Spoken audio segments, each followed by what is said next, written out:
Cadangan devisa Indonesia ambles di awal tahun 2022. Bank Indonesia melaporkan ada penurunan 3,6 miliar dolar Amerika menjadi 141,3 miliar dolar AS. Cadangan devisa Januari menjadi yang terendah sejak Agustus 2021 silam. Penurunan CADEV ini dipengaruhi oleh kebutuhan pembayaran utang luar negeri pemerintah. Tak hanya itu, penurunan CADEV juga dipengaruhi oleh berkurangnya penempatan falas perbankan di Bank Indonesia. Antara lain, sebagai antisipasi kebutuhan likuiditas falas, sejalan mulai pulihnya perekonomian. CADEV pada Januari 2022 setara dengan pembiayaan 7,6 bulan impor atau 7,4 bulan impor dan pembayaran utang luar negeri pemerintah, serta berada di atas standar kecukupan internasional sekitar 3 bulan impor.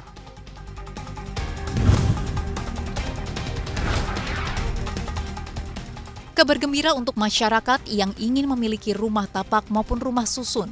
Pemerintah kembali memperpanjang diskon pajak pertambahan nilai ditanggung pemerintah atau PPNDTP sebesar 50% hingga 30 September 2022. Kepala Badan Kebijakan Fiskal Kementerian Keuangan Febrio Kacaribu menyatakan insentif ini diperpanjang demi menggenjot daya beli masyarakat dan mendukung sektor perumahan.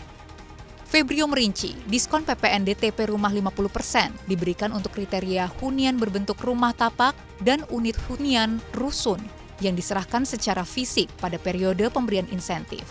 Hunian juga merupakan rumah baru yang diserahkan dalam kondisi siap huni dan diberikan maksimal 1 unit rumah tapak atau hunian rusun untuk 1 orang dan tidak dijual kembali dalam 1 tahun. Besaran PPNDTP adalah 50% atas penjualan rumah dengan harga paling tinggi 2 miliar rupiah, serta 25% atas penjualan rumah dengan harga di atas 2 miliar hingga 5 miliar rupiah.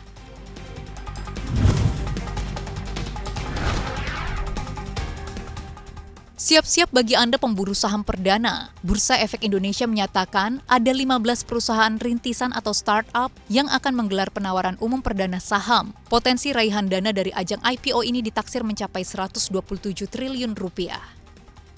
Direktur Penilaian Perusahaan BEI, Igede Nyoman Yetna menyebutkan, 15 perusahaan ini telah menyatakan minat untuk IPO. Secara total, BEI telah bertemu dengan 20 startup. Adapun valuasi dari 20 perusahaan tersebut diperkirakan mencapai 22 miliar dolar Amerika atau sekitar 316,36 triliun rupiah. Sedangkan target penggalangan dana yang direncanakan sekitar 8,8 miliar dolar Amerika atau setara 126,54 triliun rupiah. Nyoman menyebut perkiraan dana tersebut bergerak dinamis sesuai dengan kondisi pasar pada saat melakukan penggalangan dana.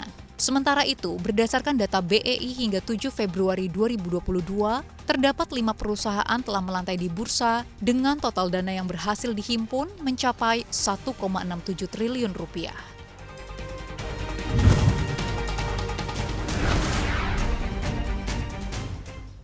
Amerika Serikat dan Jepang sepakat untuk menghapus tarif yang dikenakan pada baja Jepang di era Trump. Washington akan menangguhkan pungutan 25% atas impor baja yang masuk hingga batas tertentu.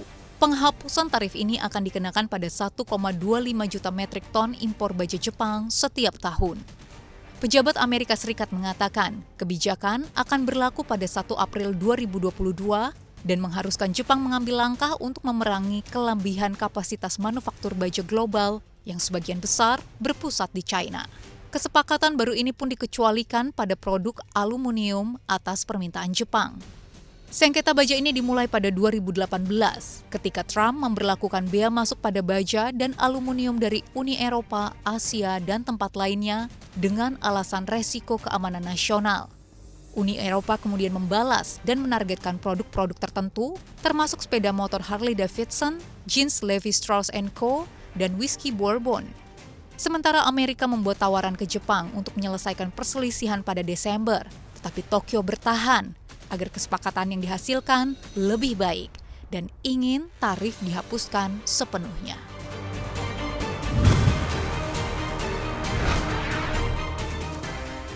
Lantaran tersandung kebijakan privacy, Meta Platform menggertak Eropa dengan mempertimbangkan untuk mencabut Facebook dan Instagram di benua biru. Ancaman ini sejalan dengan rencana regulator Eropa untuk membuat undang-undang baru yang akan menentukan bagaimana data dari pengguna di Eropa ditransfer melintasi Atlantik ke Amerika Serikat. Peringatan Meta tersebut membuat sahamnya turun 5% pada perdagangan Senin.